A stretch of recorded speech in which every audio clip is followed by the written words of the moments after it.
janjinya dijadikan buat kita pegangan.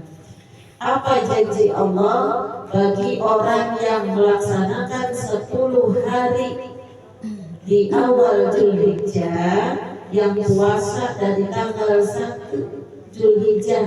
Kalau orang sini bilang 1 haji, ya udah masuk bulan haji nih. Nah, padahal kalau di kalender Hijriah nggak ada bulan haji, adanya Dzulhijjah. Kenapa disebut haji? Karena memang pada bulan ini orang-orang sedang melaksanakan ibadah haji, dan puncaknya rukun haji yaitu ada di Dzulhijjah, yaitu tanggal 9, 10 Dzulhijjah. Maka disebut nanti ada Arafah, ada Tarwiyah, ya Bu ya.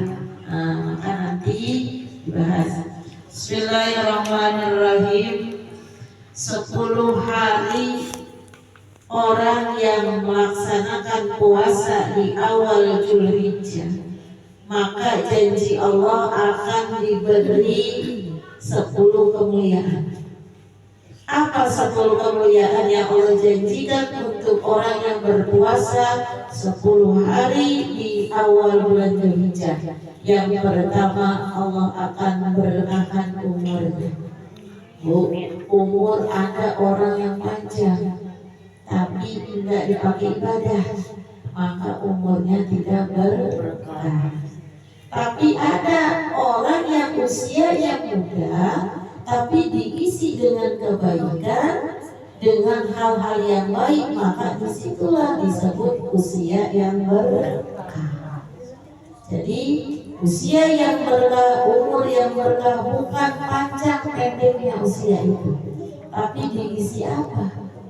Maka banyak kita belajar dari anak kecil, kadang lebih pintar dari kita, ada Bu? Ada. Kita udah gede begini gak bisa apa-apa, berarti berkah. Ya.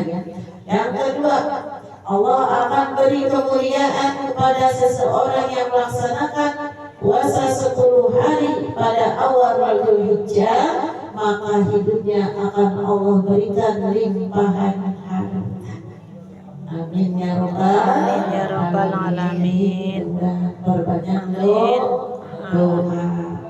Kemudian yang ketiga, Allah akan jaga keluarganya.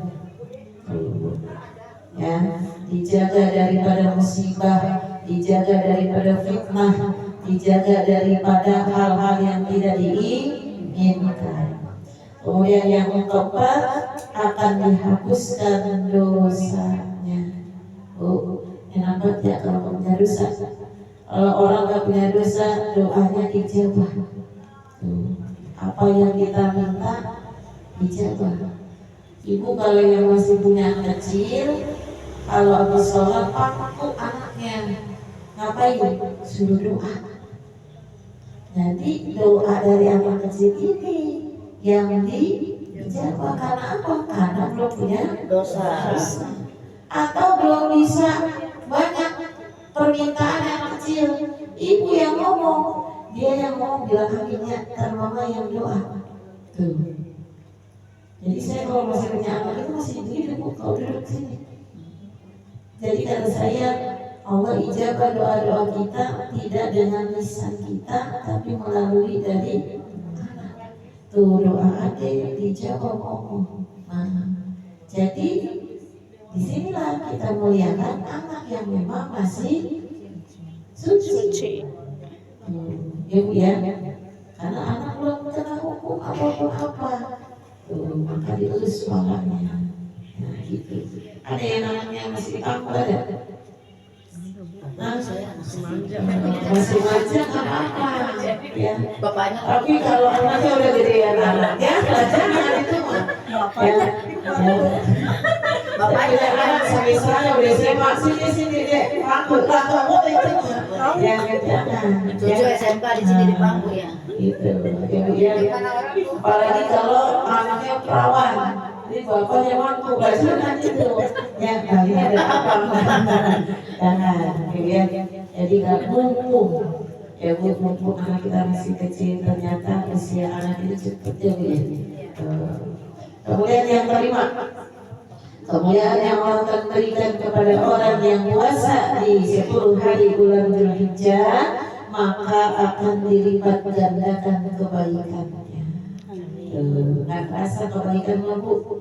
Ya, ngasih makanan kebaikan, ngasih solusi cerita teman tetangga yang lagi pusing, udah jangan dipikirin, berikan ya yuk, nah kita jalan, nah jadi dia nggak pusing, ibu dapat pahala, syukur ngasih rezeki. Tapi nggak semuanya orang itu solusinya duit, enggak Bu. Ya, coba deh kalau lagi ribut sama suaminya, belum tentu itu masalahnya duit. Ya, karena kebaikan itu bukan cuma nilainya materi uang, tapi teman punya teman baik juga rezeki, tetangga baik juga rezeki. Enak kalau punya tetangga baik. Ya Bu ya, mau keluar nanya, coba buat tetangga yang nggak baik, mau keluar masuk lagi. Ibu ya, begitu kan ya. Maka banyak bersyukur. Kemudian yang keenam, akan dimudahkan ketika nanti sakaratul maut. Sakitnya sakaratul maut umat Islam, umatnya Rasul ini hanya sebagian. Sakit.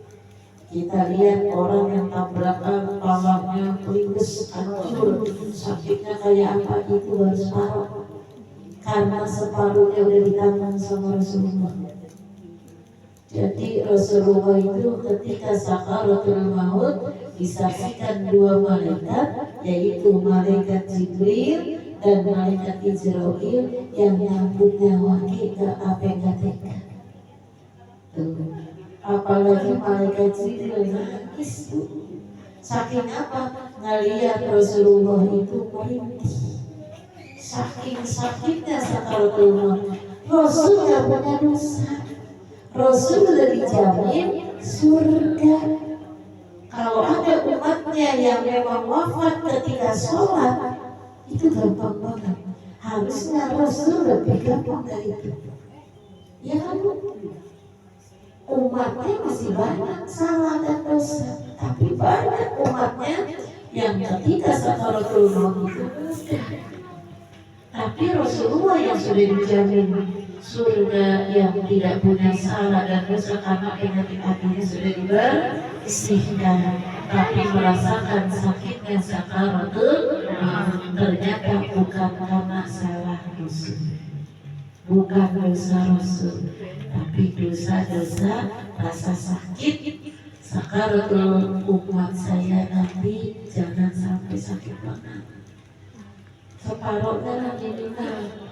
Gimana gambaran sakaratul maut? Ibarat daging yang lagi luka, Bu, lagi daging muda, luka, kena cantelan buat wajib. Ditarik ke hatinya.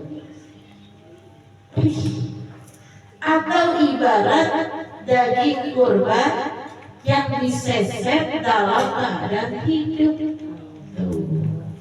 Besok ibu lihat kambing pada digantungin disesetin. Itu lebih dari itu udah kita. Ini kita lagi itu coba kalau kambing masih hidup digituin, teriak aja. Ini ada pernah kejadian kalau lihat sejarah G30 SPKI. Ya, Jenderal Ahmad dan itu kan disesetin nama PKI dalam keadaan hidup. Nah begitu ya. Tapi rasa sakit sakaratul maut tidak akan ada rasanya. Allah kasih keistimewaan, Allah kasih kemuliaan bagi orang yang puasa pada 10 awal bulan Dzulhijjah. Mudah-mudahan kita ada. Kemudian yang ketujuh, akan menjadi penerang di alam kuburnya. Kemudian kalau udah meninggal mah semua putus amal kita. Jariah mau jariah nggak bisa, mau nyumbang nggak bisa, mau sholat nggak bisa, mau zikir nggak bisa, tapi amalan sebelum kita wafat pahalanya ngalir. Maka kalau mau sedekah haram, masih hidup biar ngalir nantinya. Jangan udah meninggal saya mau sedekah, sedekah kemana? Tuh, biar amal kita habis selesai, tapi pahala amal kita masih mengalir. Kemudian yang kedelapan, akan memperberat timbangan amalnya nanti ketika ditimbang di alam hisab. Nanti dihisab, memperberat timbangan amalnya. Jadi nanti sebelum masuk surga ini ngantri Bu, jadi prosesnya itu panjang. Tuh, mau masuk surga itu panjang. Kita ini alam dunia alam keberapa? Kedua. Pertama alam Barzah. Hah? Ayo, keberapa ini? Alam kandungan. Alam ruh, alam rahim, ya Bu ya. Nah, Rasul itu sebelum ada Rasul Nabi, tapi Allah udah ciptakan belum? Ya kan? Sebelum Nabi ini diciptakan, tapi ruh Nabi udah ada belum? Ada. Berarti udah ada alam. Kemudian alam rahim, dan itu gak ada yang bisa orang cerita. Sejenius apapun orang gak ada yang bisa ceritain itu. Di alam rahim ada anu, ada enggak ada. Ya Bu ya, masuk alam dunia, kemudian masuk lagi alam barzah. Alam barzah itu apa? Awal alam akhirat, diawali dengan alam kubur. Ya Bu, jadi alam kubur itu disebut alam barzah. Alam kubur ini tidak semuanya yang kita keruk tanah itu alam kubur. Gimana kalau orang yang meninggalnya di laut, nggak ketemu jasadnya, maka dia nggak nemuin alam kubur. Maka disebut alam kubur ini alam barzah. Kata kita ini jenazah ditaruh di alam di tanah, ya Bu. Padahal nanti kumpul tuh dalam barzah. Tuh, ya. Mau yang gelap, mau yang kebakaran jasadnya habis, itu gimana kalau begitu? Kan ibu nggak berpikir. Yang kita tahu, dia tadi tanya malaikat. Terus gimana kalau tenggelam? Berarti dia nggak dapat pertanyaan. Enak kalau begitu. Udah gue tenggelam aja. Ya nggak mau juga. Siapa yang mau ngurusin jasa kita? Ya Bu ya. Maka kita doa, ya Allah wafatkan kita nanti dalam keadaan husnul khotimah, sempurna iman Islam. Maka sebenarnya kita luruskan niat. Kalau yang sudah pada datang haji, nanti niatnya, ya Allah saya sempurnakan Islam saya. Ya, karena rukun haji itu adalah rukun Islam yang kelima. Bukan ibu niatnya mau Mekah, bukan ibu niatnya pengen cuma sampai ke tanah suci, tapi kita minta diterima iman Islamnya. Jadi sempurna Islamnya, Ibu ya. Gitu. Kemudian yang ke-9, akan selamat dalam jalan jembatan Shiratul Mustaqim, ibarat kilat. Pengen Bu? Karena apa? Kan dulu saya pernah cerita. Jadi jembatan Shiratul Mustaqim itu tipisnya lebih tipis dari rambut, tajamnya lebih tajam dari pedang, kemudian ada siroj. Jadi jalanannya itu enggak lurus, terus jalanannya aspal misalnya gitu, lurus enggak. Jadi siroj itu kayak bungkus buah durian itu gitunya Bu, kulitnya. Jadi begitu betul. Jadi jalanannya begitu. Jadi nanti itu ada yang leset. Tuh. Nah kita pengen seperti kilat. Maka salah satu amalannya ini puasa di bulan Zulhijjah sama orang yang mengistiqomahkan membaca surat Al-Mulk setiap malam. Mahal apa murah? Murah. Murah, cuman yang penting kita lawan hawa nafsu malas. Segernya itu emang justru itu yang gangguannya, ya kata setan semuanya kalau semua baca semua terus saya mana ini nggak ada yang bisa saya ganggu. Ya Bu, iman kita naik turun minimal yang pernah naik, maka ibadah kita tetap kita tingkatkan. Tapi ketika turun coba sholat jadi latihan. Alhamdulillah, boro-boro zikirnya. Tapi kalau lagi imannya lagi mantap, ibu itu sholat, apa kagak bangun-bangun. Zikirnya, doa nangis-nangis, ya, tapi khususnya. Dan kita ulangi, nggak bisa. Iya kan? Nah, mudah-mudahan ketika itu yang disebut sholat kita yang khusus, yang diterima oleh Allah. Dan kita nggak tahu. Kita tiap hari, sehari 5 waktu kita sholat, tapi kekhusyuan ini belum tentu ada. Apalagi yang enggak, kita yang sholat tiap hari khusyuknya enggak tahu kapan. Sholat, pikiran apa kemana ya? Pikirin utang. Ya, Ini 2 apa 3 ya? kan Allah, si ayah pulang baru. Ya Allah, mudah-mudahan si Teteh pulang selamat, jangan apa-apa.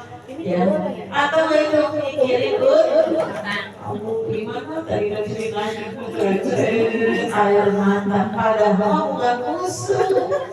Memang susah sama saya juga biasa sama kamu susah. Tapi kalau lagi kesel, ibu kalau lagi kesel sholat tenang nggak? Enggak, itu pasti ngomong. Ya, kalau seandainya ada cermin di depan ada Allah, maka ini ya. Coba deh. Jadi kita seakan-akan Tuhan itu ada di depan kita. Seakan-akan kalau bisa sunnah itu makanya kalau sejadah itu ada Ka'bah. Jadi nunduknya kita itu nunduk. Ibu kan salah nggak begitu. Ya, gitu kan? Kalau di depannya makanan, aku ya,